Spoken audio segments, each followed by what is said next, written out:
When I was 9 years old, my best friend was a mussel. I kept him in a little tank in my room and talked to him every day. I named him Shelly. However, Shelly was wild. I didn't have the heart to keep him in a cage his whole life.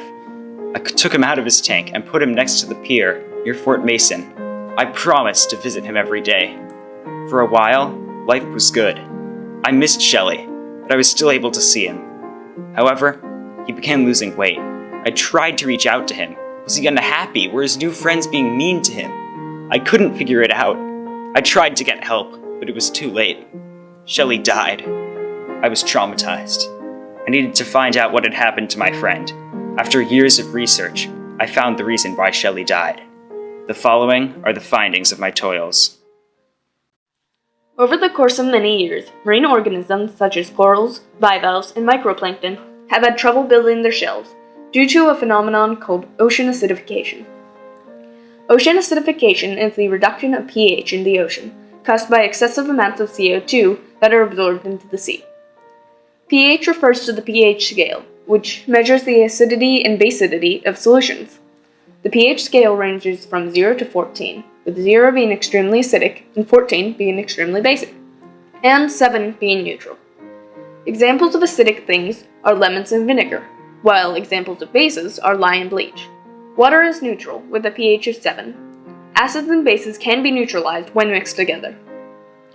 The pH of the ocean has decreased by approximately 0.1 on the pH scale in the past 100 years, and though this change may seem small, the pH scale is a logarithmic one.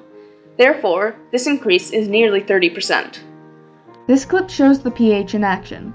pH strips measure the acidity of a solution. A strip is being added to a base, and as a result, the solution turned blue. When we measured the acidic solutions, the pH strip became orange, proving that acids have a lower pH value. Because the ocean is becoming more acidic, the ocean would have a lower pH value. CO2 emissions come from a number of things, but the alarmingly high rates of these emissions are caused by humans, specifically humans driving cars and flying airplanes.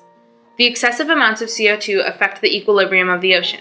Equilibrium is when the rate of change from reactants to products is equal to the rate of change from products to reactants. This relates to ocean acidification because when abundance of CO2 is added to the system, it throws off the balance and the system wants to become balanced again. The reason that so much CO2 is being absorbed into the ocean is the insane amount of CO2 we are pushing into our atmosphere. The increase in carbonic acid skews the equation, making it harder for bicarbonate and carbonic acid to become carbonate due to the excess of carbonic acid. This makes it so that a higher proportion of these molecules are bicarbonate and carbonic acid. Since the shells of these bivalves are often calcium carbonate, this harms their shells and their ability to create them greatly.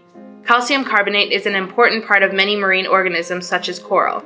In some areas of the ocean, the water is saturated with calcium carbonate, so there is an abundance for these organisms to build their skeletons. But ocean acidification is causing many parts of the ocean to have less of these minerals, which affects the ability of some organisms to create their shells. Basically, the CO2 we were dumping into the atmosphere was killing these shelled sea creatures.